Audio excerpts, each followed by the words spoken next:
बिस्मिल्लाहिर्रहमानिर्रहीम। अस्सलाम वालेकुम क्लास 8। उम्मीद है आप सब हैरियत से होंगे। आज हम करेंगे एक्सरसाइज 2.8 के क्वेश्चन नंबर 9 को। इससे कबल हम प्रीवियस वीडियोस में एक्सरसाइज 2.8 के क्वेश्चन नंबर 1 to 8 तक डिस्कस कर चुके हैं। तमाम क्वेश्चन के लिंक्स मैंने डिस्क्रिप्शन में दे दिए हैं, आप इनसे रिलेटेड भी लेक्चर्स ले सकते हैं। क्वेश्चन नंबर 9 की जानिब चलते हैं। हमारा क्वेश्चन है the cost of ploughing in a square field is 2450 rupees at the rate of 2 rupees per 100 square meters. Find the length of the side of the square. एक स्क्वायर फील्ड है। Square field मतलब जिसकी तमाम sides equal होती हैं, ऐसी हमारी जो शेप होती है वो स्क्वायर शेप कहलाती है। तो वो कह रहा है कि एक स्क्वायर फील्ड है जिसमें हल चलाने का जो कॉस्ट है वो है 2450 रुपीज़, ठीक है। और जो उसने 100 स्क्वायर मीटर का हमें रेट बताया कि अगर इसमें 100 स्क्वायर मीटर का जो रेट है वो 2 रुपीज़ है, ठीक है। Find the length of the side of the square. तो बताइए कि ये जो स्क्वायर है इसकी ये लेंथ कितनी होगी। तो जितनी लेंथ इसकी ये होगी उतनी ही इसकी ये होगी, क्योंकि ये एक स्क्वायर शेप है। तो आइए सबसे पहले तो हमें ये फाइंड कर लेना है कि कितना रेट होगा 1 स्क्वायर मीटर के लिए, ठीक है।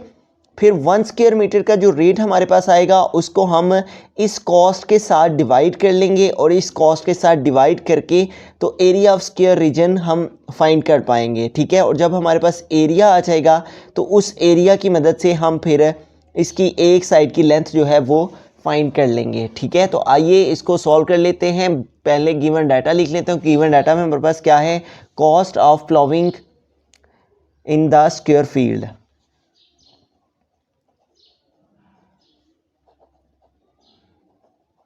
Cost of ploughing the square field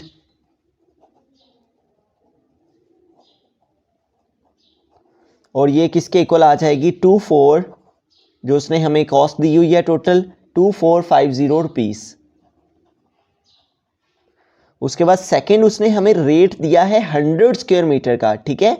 तो हम इस रेट को यहां पे लिख लेते हैं, रेट पर 100 स्क्वायर मीटर।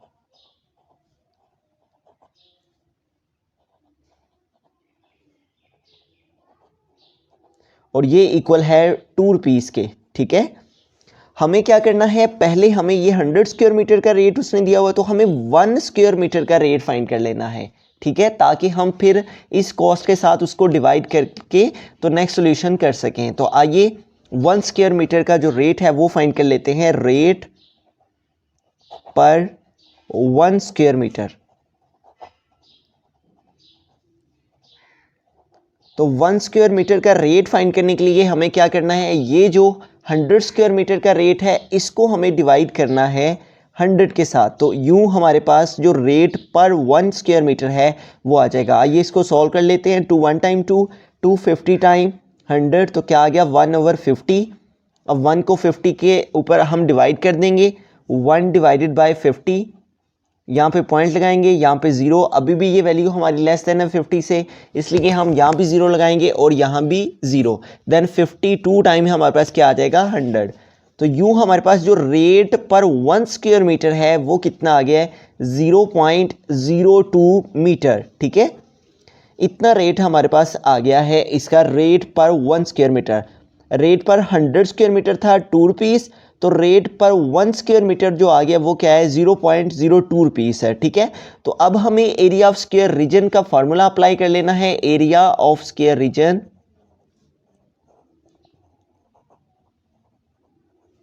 तो जबकि हमें यूं इस तरह से रेट्स दिए गए हों और हमें कॉस्ट और रेट दिया हो मुख्तलिफ क्वांटिटीज़ का, जैसे कि यहाँ प्लॉविंग का रेट दिया है और हमने 100 स्क्वायर मीटर का रेट दिया था, तो हमने 1 स्क्वायर मीटर का रेट फाइंड किया है। तो इस तरह कॉस्ट हो और 100 या स्क्वायर मीटर या 1 स्क्वायर मीटर अगर हमारे पास रेट दिया गया हो, तो हम area of square region cost over rate से फाइंड कर सकते हैं, कॉस्ट ओवर रेट फार्मूला से, ठीक है।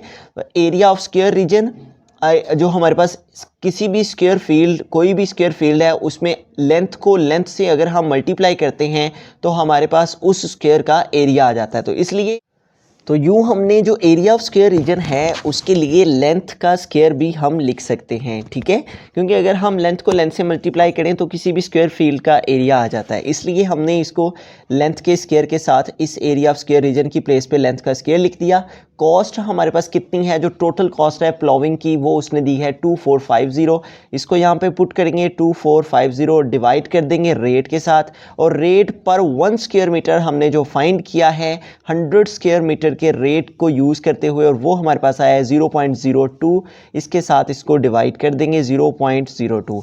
लेंथ का स्क्वायर इज इक्वल टू आ जाएगा, इस वैल्यू का हम डेसिमल रिमूव कर लेंगे, और उसको रिमूव करने के लिए हमें न्यूमरेटर में इस डेसिमल की प्लेस पे 1 लगाना है, और डेसिमल के बाद 2 नंबर हैं तो 2 टाइम 0 लगा लेना है। तो इस तरह से हमने जो डिनोमिनेटर में 0.02 है उसका डेसिमल रिमूव किया है, और डिनोमिनेटर के डेसिमल को रिमूव करने के लिए हमने इसको विदाउट डेसिमल यहाँ पे लिखा, और हमने न्यूमरेटर में इस डेसिमल की प्लेस पे 1 और डेसिमल के बाद 2 नंबर हैं तो 2 टाइम 0 लगाया है।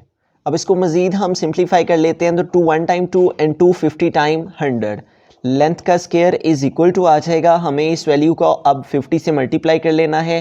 2450 मल्टीप्लाई 50, 0 हम यहाँ पे लिख देंगे 50 टाइम 0, 55 टाइम 25, 5 आ जाएगा, 2 कैरी चला जाएगा, 5 4 टाइम 20 और 2 ऐड करेंगे 22, 2 आ जाएगा, 2 कैरी चला जाएगा, 5 2 टाइम 10 और 2 ऐड करेंगे तो 12, 122 500 हमारे पास आ जाएगा। अब लेंथ के ऊपर स्क्वायर है, इसको रिमूव करने के लिए हमें दोनों साइड्स पे स्क्वायर रूट ले लेना है। ये लेंथ इसके साथ कैंसिल हो जाएगा, स्क्वायर इस स्क्वायर रूट के साथ, लेंथ इज इक्वल टू इस वैल्यू का स्क्वायर रूट फाइंड कर लेते हैं। तो हमें इसका स्क्वायर रूट फाइंड करने के लिए पहले पेयर्स बना लेने हैं। इस तरह से हमारे पास 3 पेयर्स आ जाएंगे। 12 रिक्वायर्ड है तो 3 के टेबल को यूज़ कर लेंगे, 3 3 टाइम 9, 12 से 9 सेपरेट करेंगे 3 आ जाएगा। नेक्स्ट इस पेयर को ड्रॉप कर लेंगे जो कि 2 5 है, और इस नंबर में इसी को ऐड करके हमें यहाँ पे लिख लेना। अब 6 के साथ हमें यहाँ पे सेम नंबर लेके मल्टीप्लिकेशन करना है कि 3 2 5 आ जाए। तो अगर हम 6 के साथ 5 5 लेते हैं तो 5 5 टाइम 25, 5 2 कैरी, 5 6 टाइम 30 और 2 ऐड करेंगे तो 32। तो यूँ हम यहाँ भी 5 लिखेंगे और यहाँ भी 5, तो क्या आ जाएगा 3 2 5। नेक्स्ट हमारे पास जो पेयर है वो है 00 का, तो इसको ड्रॉप करने से 0 0 आ जाएगा, इसलिए इस पेयर की प्लेस के लिए हमें यहाँ पे आंसर में 1 टाइम 0 लगा लेना है। तो यूँ हमारे पास जो स्क्वायर रूट है 122 500 का वो क्या आ गया है 350। तो हमारे पास ऐसा स्क्वायर जो ऐसे स्क्वायर फील्ड की जो लेंथ है, ठीक है, वो फिर क्या आ जाएगी 350 मीटर, ठीक है। लेंथ इज इक्वल टू क्या आ गई है हमारे पास 350 मीटर।